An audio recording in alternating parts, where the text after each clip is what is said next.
लगभग 4 साल पहले काम करना शुरू किया। हनुमान चालीसा का कार्यक्रम है। बच्चे कृपया शांत रहें। आप जो भी खड़े हैं बैठ जाएं, व्यवस्था को बना करके रखें। चंदन सिंह रावत, जुगल किशोर जी और उमेश कुशवाहा जी हैं तो वो भी आगे आए। डॉक्टर केहर सिंह जी वो भी आगे आए।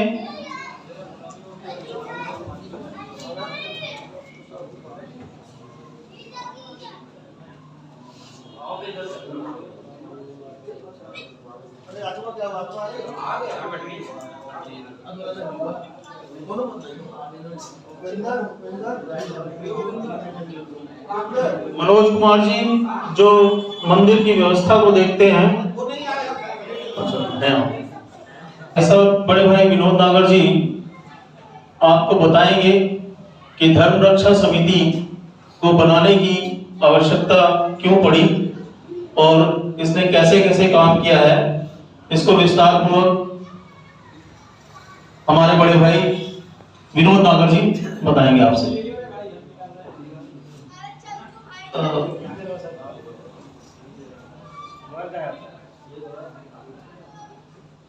रजिशा जी बजरंग दल से हैं, अपने साथ भी जुड़े हैं और हिंदुत्व के लिए बहुत अच्छा काम कर रहे हैं। अब भाई साहब आपको धर्म रक्षा समिति के बारे में बताएंगे।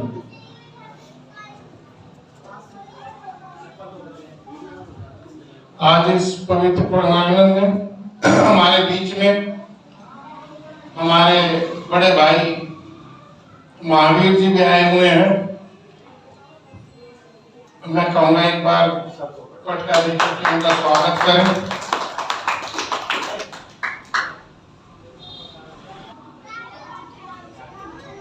साथियों, आए हुए सभी साथियों को जय श्री राम।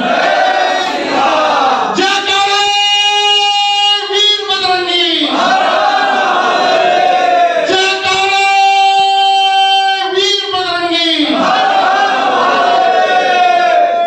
आप सब साथी आए, मैं आप सभी को प्रणाम करता हूँ, जय श्री राम करता हूँ। साथियों, बच्चों बैठ जाओ, बच्चों चुपचाप बैठ जाओ, एक बार चुप बैठ जाओ, नहीं तो घूम के आओ थोड़ी देर। साथियों, धर्म रक्षा समिति बनाने की जरूरत क्यों पड़ी, क्या कारण रहे? आप सभी ने देखा, ज्यादा समय नहीं हुआ, 4 साल पहले, और 4 साल पहले क्या आज भी किसी न किसी रूप में भय का एक माहौल बना हुआ है। 4 साल पहले घटनाएं कुछ ज्यादा घट रही थी। आपके बगल में जहांगीरपुरी के अंदर राम बारात निकली और दंगे हुए, झगड़ा हुआ। आपके पास में ही शाहीन बाग के अंदर धरना प्रदर्शन हुए, झगड़े हुए। नागलोई में हुए, 1-2 बच्चियों का पैर फिसला तो 25 टुकड़े हुए, 35 टुकड़े हुए। इन सब घटनाओं को देख करके कुछ सामाजिक जो हमारे बुजुर्ग थे, जिन्होंने जीवन में देखा तमाम घटनाएं, तमाम चीजें देखी, तो उन्होंने बैठ करके बुलाया कि भाई इसको किस तरह से माहौल से लड़ा जाए, अपने आप को सेफ किया जाए। तो साथियों, सबने बैठ करके धर्म रक्षा समिति का गठन किया। धर्म रक्षा समिति एक गैर राजनीतिक संस्था है, सामाजिक संस्था है। धर्म रक्षा समिति का एक ही उद्देश्य है, सनातन धर्म को जागरूक करना और संगठित करना। फिर थोड़ा सा इसमें चले, इसको कैसे संगठित किया जाए, कैसे जगाया जाए। हम लोगों ने भी देखा, शुक्रवार को किसी न किसी रूप में हम और आप चौकीदारा दे रहे होते थे और वो नमाज पढ़ रहे होते थे। हमने कहा जिस तरह शुक्रवार को इकट्ठे होते हैं तो हम भी मंगलवार को इकट्ठे हों। सनातन धर्म जानना बेटा, सनातन धर्म का एक उद्देश्य है, सनातन धर्म को जगाना। धर्म रक्षा समिति का एक उद्देश्य है सनातन धर्म को जगाना और संगठित करना।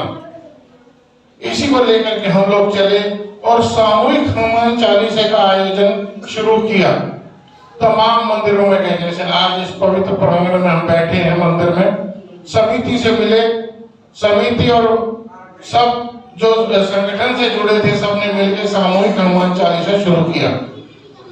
आज वो इतना बढ़ गया है कि पूरे देश के अंदर किसी न किसी रूप में चल रहा है और उसकी जरूरत यूं पड़ी कि दो समाज आपके सनातन धर्म पर लगे थे। एक समाज है स्वीट पॉइजन की तरह लगा है, तमाम घरों में घुसता है, गरीब भाइयों को पकड़ता है, जहां देखा ये गरीब है उसको कुछ लालच देगा, बच्चों को पढ़ाई का लालच देगा, उनको हेल्थ का लालच देगा और धर्म परिवर्तन कराने का काम करता है। दूसरा है वो पहले आतंकवाद से डरा रहा था। बैठ जाओ बच्चे, चुप बैठ जाओ, थोड़ी देर चुप हो जाओ।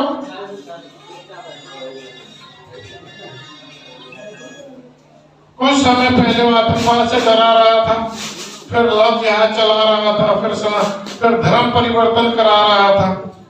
साथियों, विचार करने की जरूरत है। हम आप सभी सनातन धर्म में पैदा हुए हैं। हमारा सनातन धर्म शास्त्रों से और शस्त्र से चलता आया है। शास्त्रों से हम जीवन यापन करते हैं और शस्त्रों से अपने जीवन की रक्षा करते हैं। हमारे आप किसी भी भगवान को ले लीजिए, जब भी जनहित में जरूरत पड़ी है इन्होंने शस्त्र उठाए हैं। हम लोग साल में भी एक बार जरूर शस्त्रों की पूजा करते हैं। तो साथियों, हम लोगों ने भी सबने बैठ के विचार किया और बनाया कि जिस तरह से हम लोग सनातन धर्म को जगा रहे हैं, आगे चल रहे हैं, तो इसमें एक ग्रुप और दिया जाए। हमारे बुजुर्गों ने कहा है ना, राढ़ से बाढ़ भली। तो हमने कहा क्यों ना एक बाढ़ खड़ी की जाए और वो बाढ़ इतनी बड़ी हो कि राढ़ हो ही ना।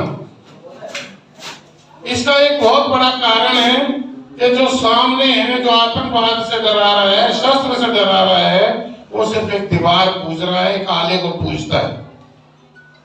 जो आले को पूज रहा है खाली, शस्त्रों से वो डरा रहा है जिसका कोई भगवान है ना, आता है ना पता है। और भगवान के बारे में अगर उनके चरित्र के बारे में सुन लो तो कहते हुए भी शर्म आएगी। वो शस्त्रों से डरा रहा था। हम लोगों ने हनुमान चालीसा का आयोजन किया आप सबके सहयोग से। आज वो पूरे देश में किसी न किसी रूप में चल रहा है। कमला नगर से इसकी शुरुआत हुई, रूपनगर, शक्तिनगर, कमला नगर, चंद्रावल से होते हुए Pratapbagh, Gujranwala town, Derawal, model town होकर के और अब आपके बीच में है।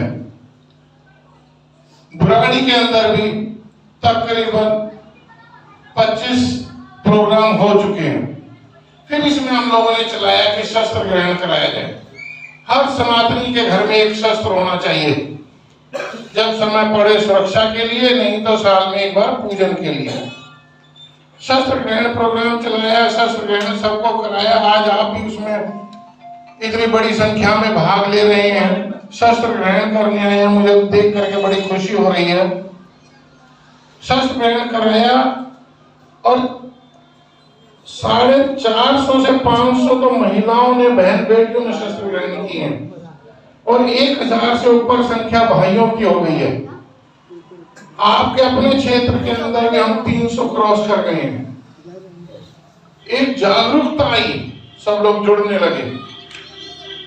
अब शस्त्र ग्रहण करने के बाद में हम लोगों ने प्रोग्राम बनाया कि भाई अब थोड़ी सी बाढ़ को दिखाया जाए कि हमारी भी बाढ़ मजबूत है। तो हम लोगों ने मां भवानी शक्ति रैली करके सारी माताओं बहनों जिन्होंने शस्त्र ग्रहण किए थे, सब शस्त्र लेकर के साथ चली और 3 किलोमीटर की यात्रा निकाली। 3 किलोमीटर के अंदर 350 से 400 हमारी बहन बेटियां शस्त्र लेकर के जब साथ चली तो एक मैसेज गया कि भाई अब तो सनातन धर्म जाग रहा है। साथियों, आप सभी उपस्थित हैं, बच्चे भी हैं। आज हमारे बच्चे मोबाइल लेकर के पैदा हो रहे हैं। आधुनिकता की ओर दौड़ रहे हैं। आधुनिक होना कोई बुरी बात नहीं है, लेकिन अपने शास्त्रों को भी जानना चाहिए, अपने धर्म को भी जानना चाहिए, अपने संस्कारों को भी जानना चाहिए। लेकिन बच्चे किसी न किसी रूप में हम देख रहे हैं अपने शास्त्रों से दूर भाग रहे हैं।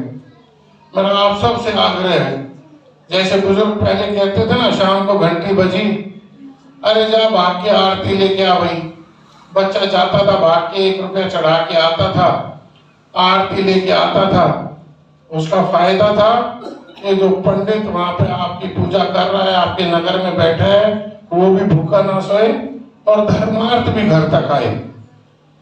तो साथियों, ये चीजें कहीं ना कहीं छूट गई हैं। मेरा आप सबसे आग्रह है इसकी ओर भी थोड़ा सा देखें। आज सब लोग फादर्स डे, मदर्स डे बड़े धूमधाम से मनाते हैं, लेकिन उन्हीं फादर्स और मदर्स से जो है अनाथ आश्रम भरे पड़े हैं। तो संस्कार आएंगे तो अनाथ आश्रम सब खत्म हो जाएंगे। तो मेरा आप सबसे आग्रह है, अपने बच्चों को थोड़ा सा संस्कार की ओर लेकर के जाएं, शास्त्रों की ओर लेकर के जाएं। स्कूल पे पूरा जोर देते हैं, दिन के 10 घंटे उनके स्कूल में चले जाते हैं, 2 घंटे ट्यूशन में चले जाते हैं। मैं तो कहता हूँ आधा घंटा मंदिर में शास्त्रों पे और पढ़ा दो। अगर वो आधा घंटा शाम को शास्त्र पढ़ने लगेंगे तो मैं गारंटी कहता हूं कि वो जीवन में कुछ ना कुछ सफल हो जाएंगे। ये नहीं रहेगा अरे ले ये तो बैल का बैल रह गया, पढ़ा ना लिखा। आपने भी देखा होगा जिसमें संस्कार है वही बच्चा माँ बाप की सेवा करता है। तो साथियों, धर्म रक्षा समिति आप सभी के सहयोग से बहुत बढ़ रही है। आज बहुत साथी जुड़े हैं, मेरे ख्याल में 50-52 की संख्या है जो शस्त्र ग्रहण कर रहे हैं। बहुत अच्छा लग रहा है, खुशी हो रही है कि हमारा सनातन धर्म जाग रहा है। मैं ज्यादा कुछ न कहते हुए आप सभी से आग्रह करूंगा, जहां कहीं भी हर हफ्ते आपके मोबाइल में मैसेज आएगा, जहां भी सामूहिक हनुमान चालीसा का आयोजन हो, हर मंगलवार को एक आधे घंटे का समय निकाल के वहां पहुंचे जरूर। जैसे जैसे हमारी संख्या बढ़ेगी, आपके इन भाइयों का हौसला बढ़ेगा और सामने वालों का हौसला परस्त होगा। अभी जो हमारे बच्चे इसमें शिकार हो जाते हैं, कोई भी कहीं कोई भी समस्या हो आपस में साझा करें। जब भी मंगलवार को मिले, कोई भी ऐसी घटना, कोई दुर्घटना कोई दिखे तो एक दूसरे से साझा करें।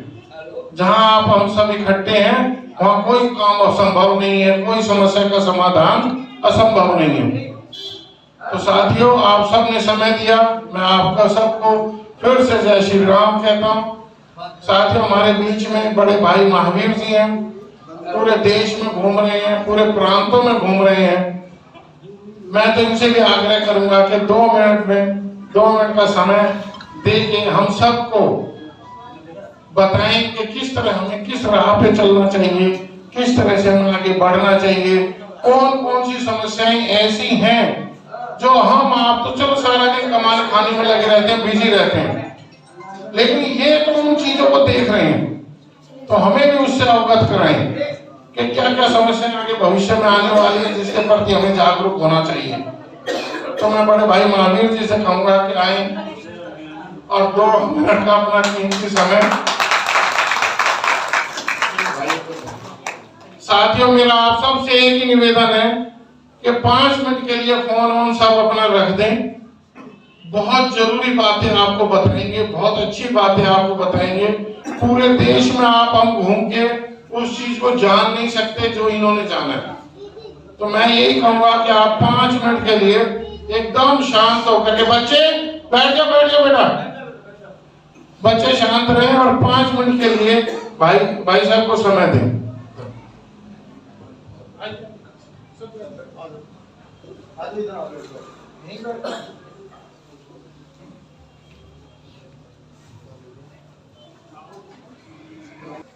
यहाँ उपस्थित अपने संगठन के सभी वरिष्ठ पदाधिकारी और कार्यकर्ता बंधुओं, आप सबके सामने आज जो ये कार्यक्रम है, कुछ विचार आपके सामने रखता हूँ।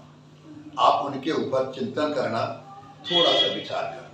2-3 प्रश्न आपके सामने रखता हूँ। माननीय विनोद जी, और उनकी टीम ने आप लोगों को क्यों बुलाया है? एक बात, आप लोगों को तलवार धारण क्यों करवा रहे हैं? दो, तीसरा, उन्होंने कुछ विचार रखे, क्यों रखे? अगर क्यों को हम नहीं समझ पाए, अब तलवार क्या, तोप और टैंक भी ले जाओगे, तब भी आने वाले समय में जो हमको करना चाहिए वो नहीं कर पाए। मैं दो छोटी छोटी घटना आपके सामने रखता हूं। आज से 600 साल पहले अलाउद्दीन खिलजी दिल्ली से चलता है, चित्तौड़ की महारानी पद्मनी को उठा करके घोषणा करते हुए चलता है दिल्ली से। रास्ते में सच बताइए कितना इलाका पड़ा? दिल्ली से चित्तौड़ उदयपुर कितनी, ध्यान में आ गया ना? कितना इलाका पड़ा था? किसान हल चलाता रहा, दुकानदार सामान बेचता रहा, नौकरी करने वाला नौकरी करता रहा, उनकी सेहत पर कोई असर नहीं थी। अलाउद्दीन खिलजी हम सबको पार करके हमारी हिंदू बहन को लेने जा रहा है कि मैं उसको लेकर आऊंगा, अपने महल में रख करके अपनी बेगम बनाऊंगा। सब बताइए, अगर रास्ते के लोग खड़े हो जाते, मेरी बात को ध्यान से सुनना, रास्ते के लोग खड़े हो जाते, एक एक कदम पर, एक एक जगह पर लोग खड़े हो जाते, पथराव कर रहे होते, कोई ना कोई हथियार लेकर के लड़ रहे होते, सच बताइए अलाउद्दीन खिलजी चित्तौड़ पहुंच पाता कि नहीं पहुंच पाता? 16,000 माताओं बहनों का जौहर की ज्वाला में प्रवेश करके जीवन समाप्त होता कि नहीं होता? 35,000 चित्तौड़ के लोगों का बोलिए कत्लेआम होता कि नहीं? एक बात सोचिए, ये कार्यक्रम क्यों है? क्यों कर रहे हैं तलवार ग्रहण का कार्यक्रम, त्रिशूल धारण का कार्यक्रम क्यों कर रहे हैं? आइए, उसी का चाचा नाम था बख्तियार खिलजी, उसका चाचा था बख्तियार खिलजी। दिल्ली से चला 250 सैनिक, इतिहास पढ़ लेना, 250 सैनिक केवल दिल्ली को हराया, आगे बढ़ा हरियाणा को बढ़ाया, आगे बढ़ा इतना बड़ा उत्तर प्रदेश, उसको हराया, आगे बढ़ा बिहार, उसको हराया, आगे बढ़ा बंगाल, उसको हराया, फिर पहुंचा आसाम, हमने उसको हराया। आज जो प्रांत मैंने आपको बताए, विषय को समझना, उसकी आबादी आज 55-60 करोड़, उसके सामने 250, उस समय भी 7-8 करोड़ तो आबादी रही होगी। एक गांव के लोग भी इकट्ठे हो जाते, सच बताइए ये घुड़सवार आगे बढ़ते कि नहीं बढ़ते? बख्तियार खिलजी के सैनिक आगे बढ़ते कि नहीं बढ़ते? बताइए, कितने लोगों का कत्लेआम, कितनी बहनों का अपहरण, कितने मंदिर तोड़े, कितनी गौ माता की हत्या की, करता हुआ चला गया, अपना समाज सोता रहा। और उसमें भी कमाल की बात देखिए आप, नालंदा विश्वविद्यालय 10 किलोमीटर में फैला हुआ, पटना से 100 किलोमीटर दूर, 15,000 विद्यार्थी, यूनिवर्सिटी में 5,000 टीचर, प्रोफेसर, क्लर्क, चतुर्थ श्रेणी कर्मचारी, 20,000 लोग, पुस्तकालय में 3 लाख किताबें। एक मुसलमान घुड़सवार सैनिक को खरोंच नहीं आई, एक भी नहीं मरा। 20,000 विद्यार्थी, प्रोफेसर, टीचर की गर्दन अलग हो गई। 10 किलोमीटर में फैला हुआ विश्वविद्यालय जलाकर राख हो गया। 3 लाख पुस्तकें 6 महीने तक जलती रही। ये हमारा सनातन धर्म, हमारे ऋषि मुनि, हमारे मंदिर, हमारे राम कृष्ण की पूजा, हनुमान दुर्गा माता की पूजा भी चलती रही, ये काम भी चलती रहे। बोलो, इन बातों पर सोचना चाहिए कि नहीं सोचना चाहिए? और क्यों सोचना चाहिए? केवल 1947 में देश का विभाजन हुआ है, कहीं ऐसा ना हो आने वाले 5-7 साल में ऐसी स्थिति पैदा हो जाए। अभी बता देते भाई साहब, शाहीन बाग की दंगे आपने देखे, बोलो देखे कि नहीं देखे? पूरी दिल्ली की क्या हालत थी, तो आपको हमको ये जो अपनी ये क्या नाम है, अपनी जो रक्षा समिति है, अपना जो संगठन है, ये क्या करता है? 3 काम करता है, 3-4 काम करता है। नंबर 1, हिंदू को जगाओ। कौन है, क्या चल रहा है देश में, क्या हो रहा है देश में? आपने कभी विचार किया? 3.5 करोड़ मुसलमान थे आजादी के बाद, 28 से 30 करोड़ हो गए। मैं आपसे प्रश्न पूछ रहा हूं विनम्रता से, 8-10 साल के बाद 45 से 50 करोड़ हो जाएंगे, फिर क्या होगा? कभी नहीं सोचा। सोचने की आदत नहीं हमको। घर से दुकान, दुकान से घर, घर से नौकरी, नौकरी से घर, घर से खेत, खेत से घर, घर से स्कूल कॉलेज, उसके बाद हम तो ईट ड्रिंक और बी मैरी, हिंदू, खाओ पियो मौज करो। संकट आया, अरे सब मरेंगे, हम भी मर जाएंगे। आप में से किसी ने पूछा, विनोद जी ये क्या आपने काम शुरू कर दिया, ये आपने बैनर लगाने शुरू कर दिए, जात पात पर नहीं जाना है, ये आपने तलवार कसूल शुरू कर दिए, क्यों हाय हाय लगाई हुई है? अरे सब मरेंगे, हम भी मर जाएंगे, घर बैठो आराम से। घर में तो बैठ जाएंगे, लेकिन ये बता दो, मेरे आपके बच्चे जब बड़े होंगे, ज्यादा बात नहीं, 8-10 साल के बाद, 8-10 साल के बाद आप मुकाबला भी करना चाहोगे तो नहीं कर पाओगे। मेरी बात गलत नहीं है, जो वो 45 से 50 करोड़ हो जाए। 3 निवेदन आपको करना। अपना जो संगठन कहता है, क्या हिंदू को जगाओ, हिंदू को झंझोड़ो, जगाओ। एक संस्कार दो, तिलक लगाओ, चोटी रखो, मंदिर जाओ, दर्शन करो, बड़ों को प्रणाम करो, साधु संतों को प्रणाम करो, हिंदुत्व को जीवन में लाओ। हिंदू है ना, हिंदुत्व को जीवन में लाओ। संस्कार दो, हिंदुत्व जीवन में लाओ। तो तीसरी बात क्या है? मानसिक रूप से तैयार करो, आने वाले 8-10 साल कैसे होंगे, 8-10 साल बाद क्या होने वाला है, जगाइए। कौन बचाएगा?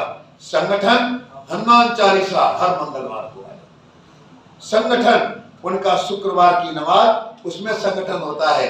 हमारा संगठन क्या होगा? मंगलवार हनुमान चालीसा।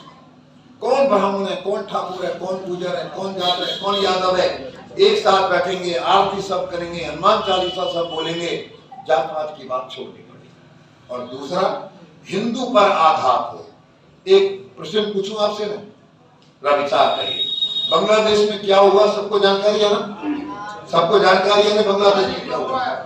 ये बताइए, 2-4 पॉलिटिकल पार्टी को छोड़ दीजिए, जो सेकुलर पार्टियां हैं, बड़ी बड़ी पार्टियां, सेकुलर पॉलिटिकल पार्टी, सब बताइए बांग्लादेश पर उनकी स्टेटमेंट क्या है?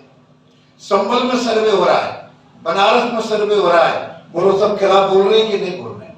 हिंदू के पक्ष में तो नहीं बोल रहे ना, नहीं बोल रहे ना। अगर हिंदू समाज सड़कों पर आ जाए, एक बात कहता हूं आपको, बांग्लादेश की घटना को लेकर, संभल की घटना को लेकर, वक्फ बोर्ड की घटना को लेकर, वक्फ बोर्ड, सेना के बाद सबसे ज्यादा जमीन किसके पास है? सबसे ज्यादा। और वक्फ बोर्ड जिस पर क्लेम कर दे ये मेरी है, आप कोर्ट में चैलेंज नहीं कर सकते। इन सब बातों को लेकर दिल्ली की सड़कों पर, दिल्ली की संसद का घेराव हो जाए और हिंदू आकर के बैठ जाए, भाई बांग्लादेश में जो हो रहा है कदम उठाओ, वक्फ बोर्ड का बिल पास करो, ये ऐसे नहीं चलेगा। इन सब चीजों को बंद करो। ये देखो वहां हिंदू का मोहल्ला खाली हो रहा है, उधर लव जिहाद हो रहा है, कहां जा रहे हैं? बोलिए असर होगा कि नहीं होगा? असर। आप यहां लड़ाई होने दो, 1 घंटे में मुसलमान इकट्ठा होगा 10,000, 5,000, और हमको तो ऐसे पकड़ पकड़ के बुलाने पड़ेंगे, भाई मेरी शादी है, चल जरा मेरी बना, ऐसे पकड़ पकड़ के लाने पड़ेंगे, अपने आप नहीं आएगा। ये इसके लिए संगठन, धर्म रक्षा समिति किसके लिए है? किसके लिए है? इन चीजों को खत्म करने के लिए। तो मैं इतनी बात कहकर अपनी बात समाप्त करूंगा। तलवार ग्रहण करना अच्छी बात है, पर क्यों कर रहे हैं? हनुमान चालीसा पर आना है, पर क्यों आ रहे हैं? और आने वाला समय कैसा है? केवल 7-8 साल के बाद। बांग्लादेश एक टेलर था, बांग्लादेश की घटना बांग्लादेश के लिए नहीं थी, ये हिंदुस्तान के लिए चेतावनी। ये क्या है? हिंदुस्तान के लिए आने वाले एक छोटी सी घटना सुनना। चांदनी चौक में एक सिख बंधु जा रहा था, हमारा है वो, सिख बंधु जा रहा था, वो चला रहा था 3 व्हीलर, बेटा साथ में बैठा था। पुलिस ने पगड़ी को हाथ लगा, पुलिस ने पगड़ी गिरा दी। अखबारों में घटना आई, आप में से याद करना कुछ लोग, पगड़ी गिरा दी थी। दोनों बाप बेटे ने ये नहीं सोचा धारा कौन सी लगेगी, हाथ कौन सा कटेगा, हमारा क्या होगा। याद करो, दोनों पुलिस वाले से भिड़ गए, 10-12 पुलिस वाले घायल कर दिए। घटना याद आ रही है आपको? 10-12 पुलिस वाले घायल कर दिए। केस कहां तक पहुंचा? अमित शाह तक। अमित शाह तक केस पहुंचा, सिख बंधु दिल्ली की सड़कों पर आ गए और हिंदू समाज, अरे ब्राह्मण को कहा है, गुजर को छेड़ा है, ठाकुर की दुकान लूटी है, जाट को कुछ कह दिया होगा, अपने को क्या लेना देना। और पढ़ते क्या है, पढ़ते क्या, राम को याद कर रहे, भगवान कृष्ण की पूजा कर रहे हैं। मेरी बात का बड़ा मत मानना, हिंदू हिपोक्रेट है। हिपोक्रेट समझे, जमीन से उठ के चलता है। राम को पूजेगा पर राम का काम नहीं करेगा, कृष्ण को पूजेगा पर कृष्ण का काम नहीं करेगा। अरे तुम राम को पूजो, don't make the Ram, don't follow the Ram, make the Ram, don't follow the Krishna, make the Krishna. आप कृष्ण बनो ना, आप राम बनो ना, आप उठाओ ना अपनी गदा, आप उठाओ ना सुदर्शन चक्र, आप उठाओ ना अपनी तलवार, उनको पूज करके प्रसाद बांट करके कह रहे हो महाराज फिर कभी संकट आ जाए तो ये अब इस बार खम्मा फाड़ के नरसिंह का अवतार लेकर के आ जाए। हम तो ऐसे हो गए, पूजा करते हैं, राम और कृष्ण के गुणों को अपने जीवन के अंदर लाते हैं। तो भाइयों, सब देवताओं को पूजो, पर उसने काम क्या किया इसको याद करो और उसका एक छोटा सा हिस्सा अपने जीवन में ले आओ। आने वाले 7-8 साल में देश को बचाना है। और एक अंतिम बात आपको और कह दूं, बहुत अच्छी लगेगी। 20% मान लो हिंदुओं का संगठन हुआ है, आरएसएस, बीजेपी, विश्व हिंदू परिषद, शिवसेना, हिंदू रक्षा समिति, धर्म रक्षा, बहुत संगठन। कितना? 20%। जिस दिन 80% भी हिंदू संगठित हो जाए, कितना? 80% हिंदू संगठित हो जाएगा, हम दिन में घोषणा करेंगे, रात को 9 बजे हिंदू समाज टीवी के सामने बैठ जाए। बड़ी महत्वपूर्ण घोषणा होने वाली, बड़ी महत्वपूर्ण घोषणा रात को 9 बजे होने वाली है। रात को 9 बजे जगत गुरु शंकराचार्य आएंगे, महामंडलेश्वर आएंगे, 3 बार शंख बजाएंगे, 3 बार ओम का उच्चारण करेंगे, 3 बार गायत्री मंत्र बोलेंगे, 3 बार महामृत्युंजय जप बोलेंगे। 9:10 घोषणा की जाएगी। कोई माने तो ठीक, ना माने तो ठीक, 9:10 है। हम आज टीवी पर हिंदू राष्ट्र की घोषणा करते हैं।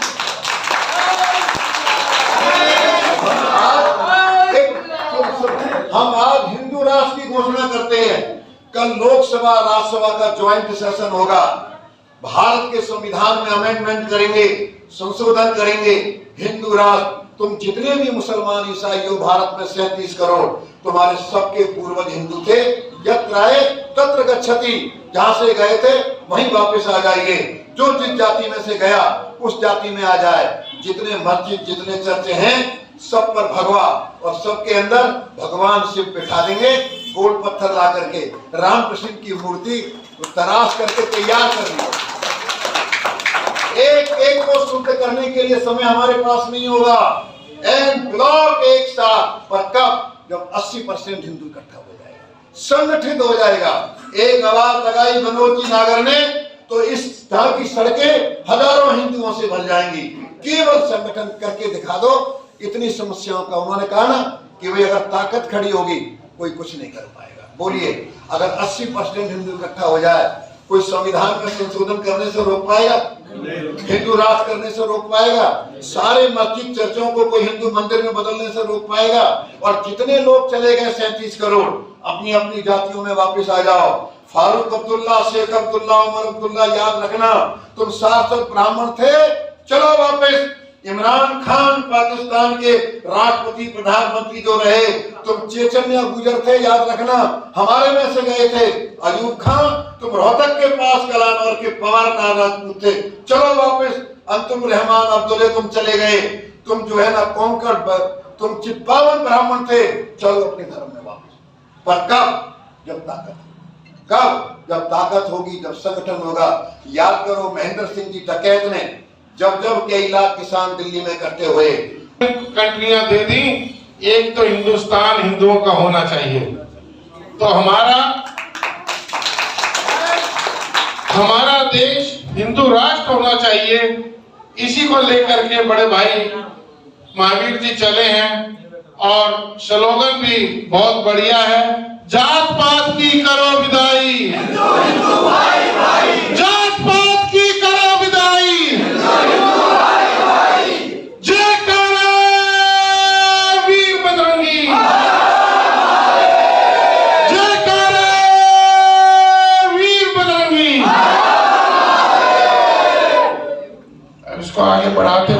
हम आप सभी संगठित हुए हैं, इकट्ठा हुए हैं। धर्म रक्षा समिति का एक ही उद्देश्य है, सनातन धर्म को जागरूक करना और संगठित करना।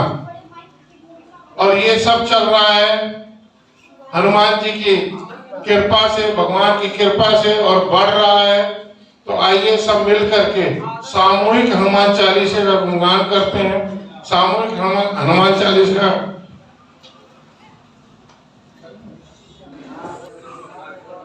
श्री गुरु चरण सरोज रज निज मनु मुकुर सुधारी, पर विमल जसु जो दय को फल चारी। बुद्धिहीन तनु जान के सुमरो पवन कुमार, बल बुद्धि विद्या दे मरि हरु कलेश विकार। जय हनुमान ज्ञान गुण सागर, जय कपीस लोक उजागर। रामदूत अतुलित बल धामा, अंजनी पुत्र पवन सुत नामा। महावीर विक्रम बजरंगी, सुमति निवार सुमति के संगी। कंचन वरण विराज सुबेसा, कानन कुंडल कुंचित केसा। हाथ पर ध्वजा विराजे, कांधे मूल जनेऊ साजे। शंकर सुमन केसरी नंदन, तेज प्रताप महाजगवंदन। विद्यावान गुणी अति चातुर, राम काज करने को आतुर। प्रभु चरित्र सुनने को रसिया, राम लखन सीता मन बसिया। सूक्ष्म रूप धरि दिखावा, विकट रूप धरि लंक जरावा। भीम रूप धरि असुर सहारे, रामचंद्र जी के काज सवारे। लाए सजीवन लखन जियाए, श्री रघुवीर हर्ष उर लाए। रघुपति की बहुत बड़ाई, तुम मम प्रिय भरत संभाई। सहस बदन तुम जस गावे, अस कई श्रीपति कंठ लगावे। संकादिक परमादि मुनीसा, नारद सारद सहित अहिंसा। जम कुबेर दिक्पाल जहाते, कवि कोविद कहि सके कहाते। तुम उपकार सुग्रीव किन्ना, राम लाए रजपत दिना। तुमरो मंत्र विभीषण माना, लंकेश रहे सब जग जाना। जुग शास्त्र जो जन पर भानु, लिलियो ताहि मधुर फल जानु। प्रभु मुद्रिका मेली मुखाई, जल्दी लाग गए अजर नाई। दुर्गम काज जगत के जेते, सुगम अनुग्रह तुम्हारे देते। राम दुआरे तुम रखवारे, होत न आज्ञा बिनु पसारे। सब सुख लहे तुम्हारी शरण, तुम रक्षक कहो डर। आपन तेज सवारो आपे, तीनों लोक हाँकते कांपे। भूत पिशाच निकट नहीं आवे, महावीर जब नाम सुनावे। नासे रोग हरे सब पीरा, जपत निरंतर हनुमत वीरा। संकट ते हनुमान छुड़ावे, हर वचन ध्यान जुलावे। सब पर राम तपस्वी राजा, तिनके काज सकल तुम साजा। और मनोरथ जो लावे, सोई अमित जीवन फल पावे। चारों युग प्रताप तुम्हारा, है पर जगत उजियारा। साधु संत के तुम रखवारे, असुर निकंदन राम दुआरे। अर्ष सिद्धि नौ निधि के लाता, असबर दीन जानकी माता। राम रसायन तुमरे पासा, सदा रहो रघुपति के दासा। तुमरे भजन राम को पावे, जन्म जन्म के दुख बिसरावे। अंत काल रघुवर पुर जाई, जहाँ जन्म हरि भक्त काई। और देवता चित्त धरे, हनुमत से सब सुख है। संकट कटे मिटे सब पीरा, जो सुमरे हनुमत बलबीरा। जय जय जय हनुमान गोसाई, कृपा करो गुरुदेव की नाई। जो सतबार पाठ कर कोई, सुनते बंदी नाम कोई। जो पढ़े हनुमान चालीसा, होए सिद्धि साखी गौरी सा। तुलसीदास सदा हरि चेरा, की जय नाथ हृदय महु डेरा। पवन तन संकट हरण, मंगल मूर्ति रूप। राम लखन सीता सहित, हृदय बसो सुरभूप। बोलो सियापति रामचंद्र की जय।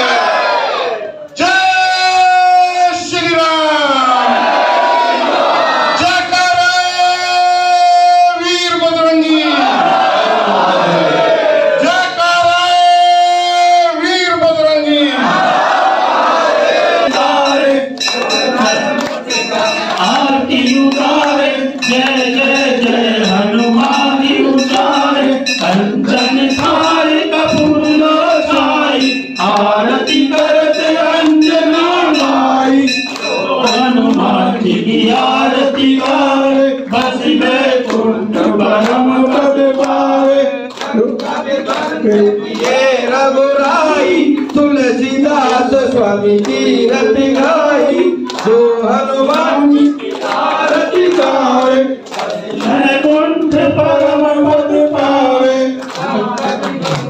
ये रघुराई तुलसीदास स्वामी की रति गाई, रामचंद्र की जय। बोलो श्यामती रामचंद्र की जयकारा।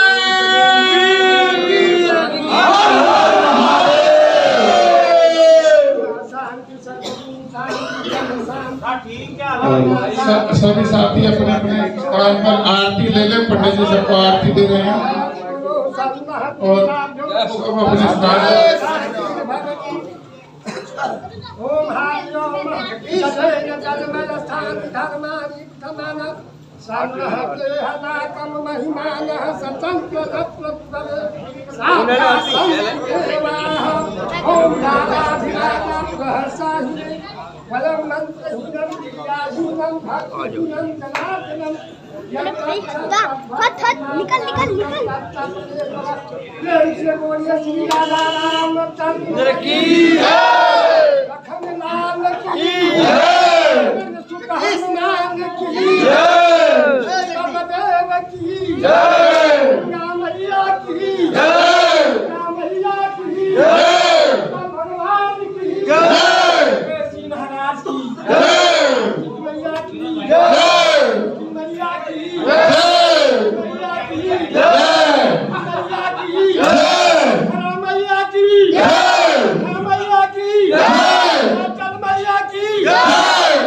महाराज की भगवान की बाले की शिवाले की बाले की हर कष्ट हर दारिद्र हर रोग हर हर हर जय जय श्री राधे जय जय श्री राधे जय जय श्री राधे। आप सभी से निवेदन है कृपया बैठ जाएं ताकि आगे की कार्यवाही शुरू की जाए। आ गए हैं इंद्रजीत यादव जी और आर डी यादव जी।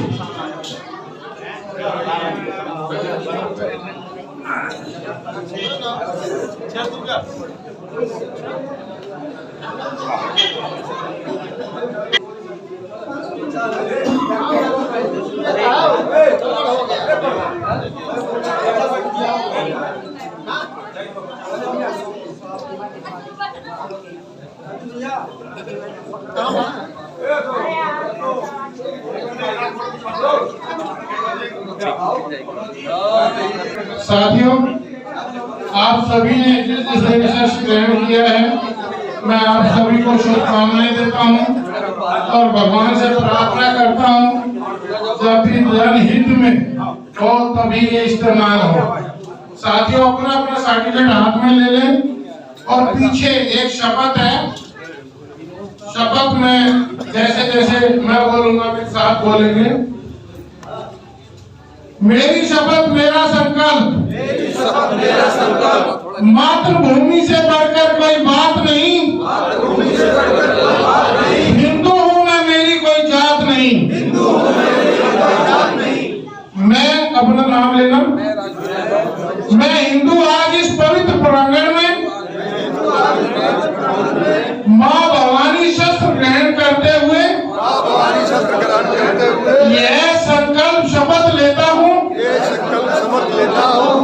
कि मैं अपना तन मन धन अपने हिंदू समाज के जागरण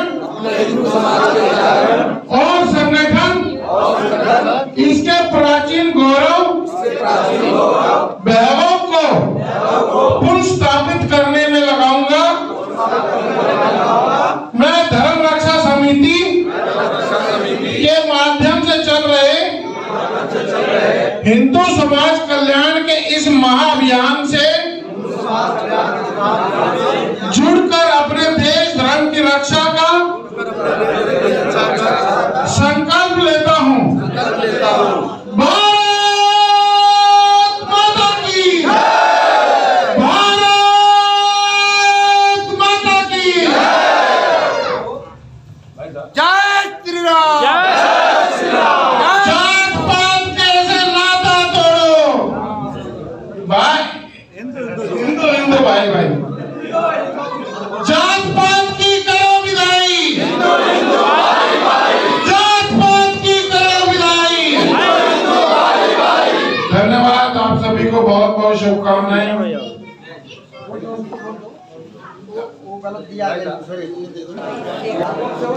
सर नमस्कार सर, आपका सरदर्शन समाचार और हारे का सारा टीवी चैनल में आपका स्वागत है। सर जैसा कि आप पूरे हिंदुस्तान में आप धर्म की रक्षा के लिए पूरा भारतवर्ष भ्रमण कर रहे हैं, तो क्या मकसद है आपका इसके पीछे, तो थोड़ा हमारे दर्शकों तक बता दीजिए सर। बहुत अच्छा प्रश्न पूछा है आपने। हिंदू समाज ने पिछले 1000 साल में बहुत मार खाई है, तो हिंदू समाज को जगाना, हिंदू समाज को संगठित करना और हिंदू समाज को संस्कारित करना, इसको खड़ा करके संकट अगर आ जाए तो संघर्ष के लिए तैयार करना, ये वक्त की आवश्यकता है। एक उदाहरण आपके सामने, बांग्लादेश में इतनी बड़ी घटना घट गई, मैं आपके भी ध्यान में लाना चाहता हूँ। क्या पाकिस्तान में हिंदू समाज गड़बड़ कर सकता है? बांग्लादेश को हमने अपने रक्त से सींचा है, कई हजार जवान हमारे मारे गए, और आज बांग्लादेश में जो सरकार आई है वो कहती है सारा काम हमने किया है, भारत का छोटा सा सहयोग था, थोड़ा सा सहयोग था। 30 लाख बांग्लादेश के हिंदू मुसलमान मारे गए पाकिस्तानियों के द्वारा। 30 लाख माताओं बहनों के साथ रेप की घटनाएं हुई। इतना बड़ा अत्याचार हुआ। सेना तो हमारी लड़ रही थी, सहयोग उनका था, हमारा सहयोग नहीं था, हम लड़ रहे थे, सहयोग उनका था। और कल्पना करें अगर भारत वहाँ सेना नहीं भेजता तो हालत क्या होगी। तो इसलिए जो आपने प्रश्न पूछा, आज जो हम लोग घूमते हैं देश में, जगह जगह पर जाते हैं, आज यहाँ पर भी जो कार्यक्रम हो रहा है, समाज को जगाना, समाज को संगठित करना, हिंदू समाज को संस्कारित करना, और संकट आ जाए तो संघर्ष के लिए तैयार करना आवश्यकता है। जो काम कभी ऋषि मुनियों ने किया, जो काम हमारे महापुरुषों ने किया, वही काम आज आप देख रहे हैं। विनोद जी नागर और ये धर्म रक्षा समिति, ऐसे देश के अंदर बहुत सारे हिंदू संगठन इसी काम को कर रहे हैं। आवश्यकता है वक्त की कि हिंदू समाज को खड़ा करें। बहुत बहुत धन्यवाद सर। सर आपसे आपके मुकुंदपुर में आज यहाँ पर मतलब जो ये हनुमान चालीसा हो रही सामूहिक, तो ये आज यहाँ पर हुई है, क्या आगे भी आप लोग यहाँ पे एकत्र होंगे हमेशा मंगलवार को? मैं आपको ये बता दूं कि कम से कम आज 10 वर्षों से, जी 10 वर्षों से यहाँ पर हनुमान चालीसा हो रही है प्रत्येक मंगलवार जी 10 वर्षों से। हम 3 बंधुओं ने यहाँ पर मंगलवार का हनुमान चालीसा शुरू किया था, पर आज वो हनुमान चालीसा काफ़ी भव्य के रूप में होता है। यहाँ पर सैकड़ों की संख्या होती है, हमेशा 100-200 की संख्या होती है यहाँ पर जब हनुमान चालीसा होता है। और बाकी मैं ये विनोद नागर जी को बहुत बहुत शुभकामनाएं दूंगा कि विनोद नागर जी जो कार्य कर रहे हैं, एक बजरंग बली के जैसे बजरंग बली जी कलयुग में अवतार ले रहे हैं, ऐसे हमें लगता है कि आज विनोद नागर जी ने यहाँ पर आकर अपना अवतार ले लिया है हनुमान जी के रूप में। और वो जो संगठित हिंदू समाज को जगाने का कार्य कर रहे हैं, ये अपने आप में बहुत गर्व की बात है हमारे लिए, समस्त हिंदू समाज के लिए गर्व की बात है। और उन्होंने जो बोला कि जात पात की करो विदाई, हिंदू हिंदू सब भाई भाई, और आज हमें लग रहा है कि हिंदू जाग रहा है और हिंदू जाग गया है, और हिंदू के एक हाथ में शस्त्र है और तो दूसरे हाथ में शास्त्र है। सर एक प्रश्न मेरा आपसे एक और है कि अभी जो आपने स्लोगन पढ़ा, बहुत अच्छा स्लोगन है, क्या हिंदू जो अलग मतलब आपस में जो बंटे हैं, क्या ये जाति बिरादरी का भी कुछ इसमें का क्या है कि कुछ राजनीतिक लोगों ने इसको बांट दिया गया है शुरू से जी, जिन्होंने पहले कई सालों से सत्ता पर राज किया है, उन्होंने इसको बांटने का कार्य किया है। अगर यहाँ का डीएनए अगर चेक होगा तो सब हिंदू ही मिलेंगे, सभी हिंदू। जय श्री राम। और आज सभी भाई लोग यहाँ पर आए हैं, उन सबको हमारी बहुत बहुत शुभकामनाएं। और विनोद नागर जी जो कार्य कर रहे हैं, सच मुझे हमें बहुत हर्ष है, वो हिंदू समाज के लिए बहुत महत्वपूर्ण कार्य कर रहे हैं। हम उनके तन मन धन से उनके साथ खड़े हैं। कार्यक्रम 10 साल पहले से होना चाहिए। जी जी सर, क्या कहना चाहिए? पहले से होना चाहिए और पहले से होना चाहिए। हम बहुत देर से आए। कोई बात नहीं सर, कहते हैं कि देर से आए दुरुस्त आए हैं। सर कुछ कहना चाहेंगे? बोलो बोलो बोलो बोलो, बहुत अच्छा लगा, कुछ तो बोलो। जी सर, क्या कहना चाहेंगे? आज का ये भव्य स्वरूप जो विनोद नागर जी के तत्वाधान में हुआ है, इसमें एक ही बात निकल के आई कि संगठन में शक्ति है। इस संगठन को अगर इस तरह से चलाया जाएगा तो शायद जो आने वाला भाई साहब ने ये बात रखी है कि 5-7 सालों के बाद क्या नज़ारा होगा, उसकी तैयारी हमें विधिवत करके चलनी पड़ेगी। इस मात्र शक्ति की भक्ति के लिए और इसकी रक्षा के लिए हम जैसे नौजवानों को आगे आ करके शास्त्र की पूजा के साथ साथ शस्त्र की पूजा करते हुए हमें अपने आप को मुकाबले के लिए डटकर खड़े होना पड़ेगा, ताकि दूसरा कोई औरंगजेब या मुगल शासक हम पे इस तरह से कृत्य ना कर सके, न हमारे ऊपर न हमारी बहन बेटियों को। सर आप विनोद नागर जी के बारे में क्या कहेंगे, जो लोगों को एकत्रित कर रहे हैं और ये इतना से सामूहिक जो हनुमान चालीसा है पूरे मतलब हिंदुस्तान में जगह जगह मतलब ये करवा रहे हैं? बहुत बड़ा संकल्प है हिंदुओं को जोड़ने का। जैसे एक विशेष समुदाय शुक्रवार को इकट्ठा होता है, अगर इसी तरीके से हम मंगलवार को इकट्ठा हो करके हनुमान जी का भक्ति में बैठ करके हनुमान चालीसा पढ़ें और कोई हमारे हिंदू भाइयों पर कृत्य कहीं हो रहा हो तो उसका एक जनादेश एकत्र करके उनका मुकाबला करने के लिए ये बहुत अच्छा माध्यम होगा। यहाँ से हमारी सूचना का आदान प्रदान हो सकता है, जिससे हिंदू हिताय सर्वजन सुखाय। सर बहुत बहुत धन्यवाद आपका हमसे बात करने के लिए।